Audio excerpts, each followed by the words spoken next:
Hello, and welcome to the lecture for derivative information. This is where we'll learn all of the different types of information our function can actually tell us, our derivative of the function can tell us. And so what we want to start out with is we want to start out with critical points. So we'll say, let C be a critical point. And what we started to tease in the last lecture was how we could find local maxes and local mins. And we said for a local max, what we noticed was on the left side of f of x, if it's increasing and then decreasing on the right, if our graph is increasing on the left and decreasing on the right, that point in the middle, that was a critical point, that had to be our local maximum. Likewise, we saw for local minimums that if we're decreasing to the left of our critical point, right, here's our critical point, if we're decreasing to the left and increasing to the right, like this, that point where we flatten out, that critical point, that has to be our local minimum, right? Those will guarantee us getting a local max or a local min. However, there is a third condition we have to keep in mind. If, however, we have a point here, a critical point, and let's say we're increasing on the left and increasing on the right, or likewise decreasing on the left and right, then this point where we have a flat horizontal tangent line, it is neither a max or min. And so when might that occur? It actually occurs at a fairly simple function. If we look at the function f of x equaling x cubed, right, this is one of those things where it's almost like you got to take my word for it. This is what the graph looks like. The critical point is at the point x equals 0. And as we can see, we're increasing on the left of that point, right here, and increasing on the right. So this has no local max or no local min. So we know when a local max and local min will occur, right? A local max will occur if we're increasing and then decreasing. And a local min will occur when we're decreasing and then increasing. And so you might ask yourselves, how exactly will we determine where we're increasing or decreasing? Obviously, it's easy to see graphically, but if we're just staring at an expression, how can we determine when a graph is increasing or not? Here is when we can determine when we're increasing or not. And we call this the first derivative information, right? The first derivative test. This is the information our first derivative can actually tell us about f. If f prime of x is greater than 0, this means if f prime of x is positive on some interval a to b, right? If it's just positive, then our original function f is increasing. Right? Why might that be true? Right? Let's look at a function that might be increasing on some point. Here's a function here from a to b. This function is increasing because it's rising to the right. If we look at a point here, and I look at its tangent line, recall, its tangent line here, the derivative is the slope of the tangent line. If the slope, f prime, is positive, that means our graph has to be moving upwards somehow, right? Our slope is positive, then it is increasing. Conversely, if f prime of x is less than 0, or f prime is negative, on some open interval a to b, then we can see it's decreasing, right? Look here on this interval. Clearly we can see by inspection that that's decreasing, but if we look at some point and look at the slope of its tangent line, it's f prime there, the slope there is negative because it's falling to the right. So a common question we want to ask ourselves is finding the intervals of where our function is increasing and decreasing, and then determining our local maxes and mins. So that's what we're going to do. We're going to find intervals of increasing and decreasing, and find our local max and mins, if they exist, because we've stated they may not exist, for this function.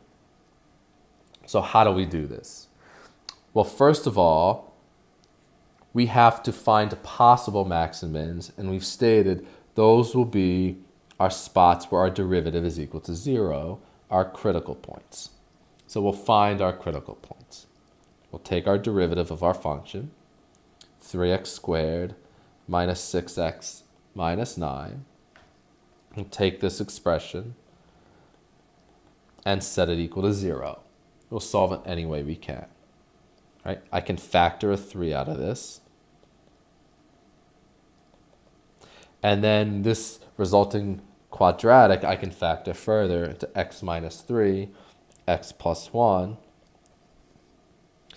And I get two values, x equals 3 and x equals negative 1. These are going to be my critical points, our possible max and mins. The way we're going to solve this here is by finding where we're increasing or decreasing. And so the way we do that is by looking at intervals. So the easiest way to determine our intervals is by setting up a number line and plotting our critical points from the lowest to the highest value. And what we notice is we actually get intervals. We get a negative infinity to negative 1 interval. We get a negative 1 to 3 interval. And we get a 3 to infinity interval. We want to try and determine on which of these intervals we're increasing or decreasing. And so what we're actually going to do is what we've done for problems before and work with test points. I want to take a point on this interval negative infinity to negative 1, like for example negative 2, and what I want to do is I want to find f prime of negative 2. I want to determine if f prime of negative 2 is positive or negative. And so what we're going to do is plug it into the factored form of f prime. And again, just like with limits we did for test 1, here all I care about is where my derivative is positive or negative. So for example, if I plug negative 2 into this product, negative 2 minus 3 will give me a negative number. If I plug negative 2 into here, negative 2 plus 1, it will give me a negative number. And a negative times a negative will give me a positive. That tells me my derivative on this interval from negative infinity to negative 1 is positive. And what does a positive derivative tells me? It tells me I'm increasing from negative infinity to negative 1. Right? That's what our derivative test said. If our derivative is positive, then our function is increasing. Let's look at this second interval from negative 1 to 3. I can plot any test point I want. I might as well pick 0. And again, I'm going to plug 0 into this, my factored derivative, 0 minus 3. That's going to give me a negative. 0 plus 1 is going to give me a positive number. And a negative times a positive will overall yield a positive number. Overall yield a negative number. We tried to reinvent some new math. But a negative times a positive will be a negative. And our first derivative test, or our first derivative information, tells us that we're decreasing when our derivative is negative. So on that interval, we're decreasing. So we have one more interval to check from 3 to infinity right here. So we can pick any point, like 4. I'll plug 4 into my factored derivative over here. If I plug 4 into x minus 3, that'll be positive. If I plug 4 into x plus 1, I'll get a positive. And a positive yield a positive, which tells me I'm increasing from 3 to infinity. Right? So here we're being told we're increasing from these two intervals, negative infinity to negative 1, and 3 to infinity, and we're decreasing in between. The third thing we want to do in our problem is actually find out where our local maxes and mins are. Local max, local min. And what we said was we wanted to look at our critical points, our 3 and our negative 1. And if I look at negative 1, because that comes first, right? Look over here on the left, it's negative 1. I'm increasing to the left of negative 1. Right? We're increasing to the left of negative 1, and then we're decreasing to the right. So for negative 1, if I'm increasing and then decreasing, that point at negative 1 has to be my local maximum. And if I look at the point 3, I'm decreasing to the left of 3 and increasing to the right of 3.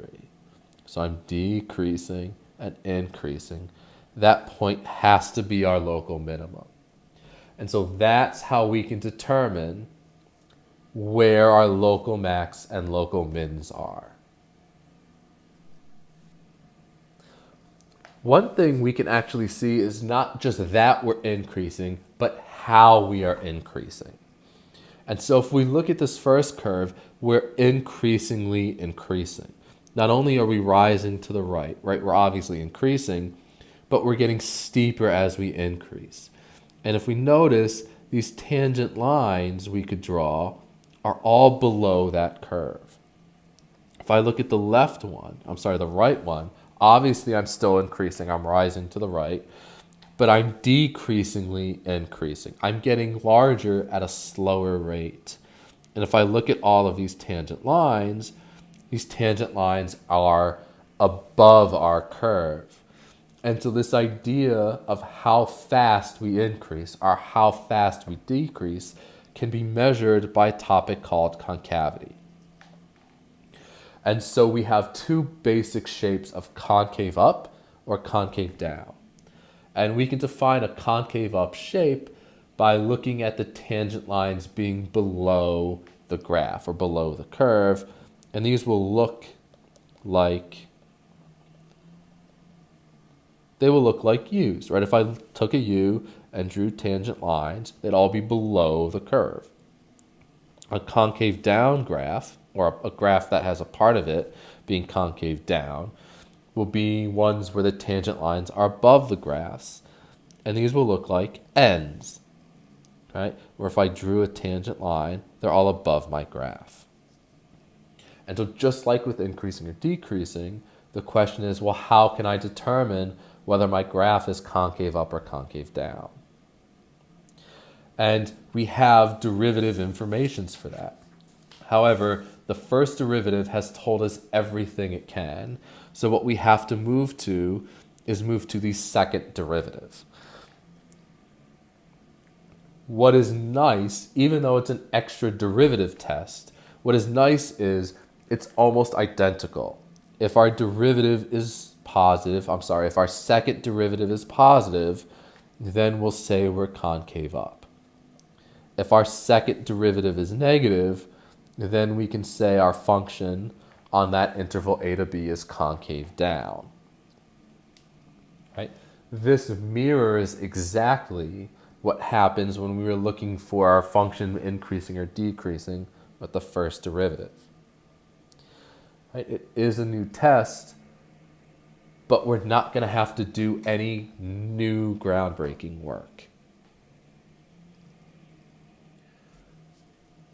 Just like with the first derivative, we wanted to find a spot where our first derivative was equal to 0, and we call that a critical point.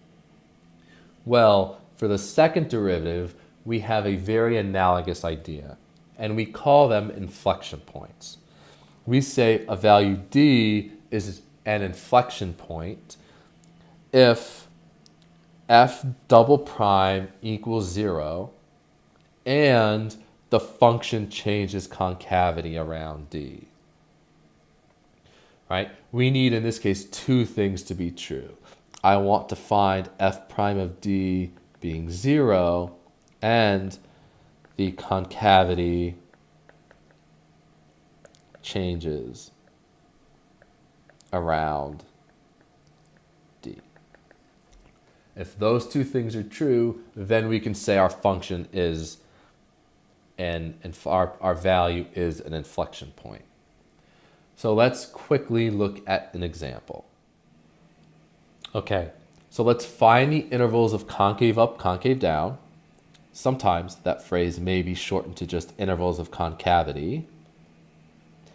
So we want to find the intervals of concavity and determine inflection points, if they exist, for this function, the same exact function. F of x is equal to x cubed minus 3x squared plus 9x, minus 9x minus 1.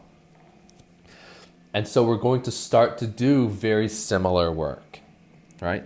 I want to deal, instead of with the first derivative, I want to deal with the second derivative, right? We just stated the second derivative will tell us everything we want about concavity. So I have to find the first derivative before I can find the second derivative. So I'll get 6x minus 6 for my second derivative. And I do the exact same thing. I take my second derivative, 6x minus 6, and I'll set it equal to 0. 6x is equal to 6. X is equal to 1. This is going to be my possible inflection point. And we do exactly what we did for the increasing or decreasing example. We take our value and we plot our possible inflection point, and it breaks us up into intervals, right? Our intervals being negative infinity to 1 and 1 to infinity. And we're doing exactly the same thing. If we notice, what we want to do is we want to find out where our second derivative is positive, or what intervals our second derivative is positive. That will yield a concave up interval. We want to find where our second derivative is negative on some interval. That will yield a concave down one. So let's look. If I plug a test point on this interval 0, negative infinity to 1, really the easiest test point I can think of is 0. And again, I'll plug it into this. 6 times 0, 0 minus 6. That's going to be a negative value. That tells me I'll be concave down from negative infinity to 1. If I plug a test point on this other interval from 1 to infinity, like 2, if I plug 2 into here, I'll get 6 times 2, which is 12. 12 minus 6, that'll yield a positive answer. So I'll be concave up from 1 to infinity. These will be my intervals of concavity, where I'm concave up and where I'm concave down. Finally, we want to find any inflection points if they exist. And so we said we needed two things to happen for inflection points. We needed the second derivative to be 0 at them. And so that's what we said. We found we wanted we found x equals 1. And we wanted the concavity to switch. So the question is, does the concavity switch around 1? And so we can look at this and say, obviously, yes. It's concave down on the left side of 1 and concave up on the right side of 1. So in a sense, it has switched concavities. So my actual inflection point is going to be x equals 1. All right, let's try one last example. We want to find the intervals of increasing and decreasing and determine the local max and minimums, if they exist, for the function f of x equaling x squared plus 5 divided by x minus 2. And when we do this, we continue the same thing. The first thing we want to do is we want to find our critical points. Right? They will be our possible max and mins. And so what we'll have to do is we'll find our derivative, and we'll notice we have to use the quotient rule here. So we'll get 2x times x minus 2 minus the derivative of x minus 2, which is 1, times x squared plus 5, divided by x minus 2 squared. And here we'll have to simplify this. So we'll get 2x squared minus 4x minus x squared minus 5 all over x minus 2 squared. And finally, x squared minus 4x minus 5 over x minus 2 squared. So our derivative. And then what we want to do is we want to take our derivative, our x squared minus 4x minus 5 divided by x minus 2 squared, and set that equal to 0. Okay? We can cross multiply and get x squared minus 4x minus 5 is equal to 0. This factors into x minus 5, x plus 1 is equal to 0. And we get two solutions, x equals 5 and negative 1. So these are our possible critical points, right? And recall, what we want to do is we want to put them on our number line, negative 1 and 5. But if we remember what the definition of a critical point was, a critical point was a spot where our derivative was equal to 0 or does not exist. And if we look at our derivative, right? If we look at our derivative right here, we'll notice that it has a denominator. And any spot where our denominator is equal to 0 will be a spot where it does not exist.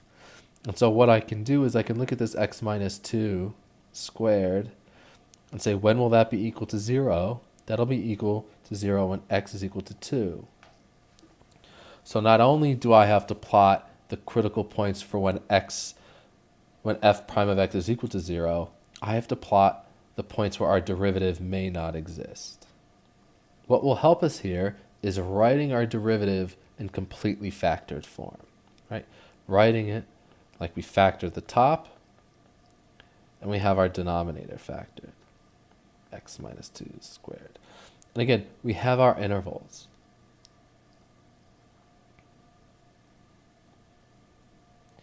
Right, in this case, we have 4 intervals, negative infinity to negative 1, negative 1 to 2, 2 to 5, and 5 to infinity. And we want to do the same thing. We want to figure out where we're increasing and decreasing by looking at test points, like negative 2 in this first interval from negative infinity to negative 1. If I do that, and I plug negative 2 into here to all the x's, negative 2 minus 5 is negative, negative 2 plus 1 is negative, negative 2 in here is negative, but I'm squaring a negative, so that becomes a positive. And given two negatives and a positive, that overall answer is positive, so I'll be increasing from negative infinity to negative 1. Likewise, I can test an interval here, a point in this interval from negative 1 to 2, like 0. And if I do that, I'll get negative, positive, positive, right? Notice, whatever I plug into this denominator will always be positive because that denominator is getting squared. That will be helpful for us later on. So if I look here, in this middle interval right here, I have one negative and two positives. That yields a negative overall, so I'll be decreasing from negative 1 to 2. If I look on the other interval from 2 to 5 and pick any test point like 3 and plug 3 into here, I'll get a negative. Plug 3 into here, I'll get a positive. And we said the denominator was positive already. So 1 negative and 2 positive yields a negative number, so I'm decreasing from 2 to 5. And if I pick a number in my last interval from 5 to infinity, excuse me, I can see that if I plug it into this first value, I'm positive. Plug it into the second product, I'm positive. And again, the last one is positive. 3 values that are positive get us a positive, and I know I'll be increasing from 5 to infinity. So those are our intervals of increasing and decreasing. And now for our local max and local min, what we want to do is we want to look at our critical points that we found when our derivative was 0, our negative 1 and 5, and look what happens. When I look at negative 1, and I see on the left side of negative 1, I'm increasing, and on the right side of negative 1, I'm decreasing. That tells me that that x equals negative 1 is our local max. And when I look at 5, I'm decreasing on the left of 5. I'm increasing on the right. That tells me that that is my local minimum. And so all 4 of these together yield our answer, our intervals of increase and decrease, our local max and mins. Hopefully this was helpful, and I will see you later in class.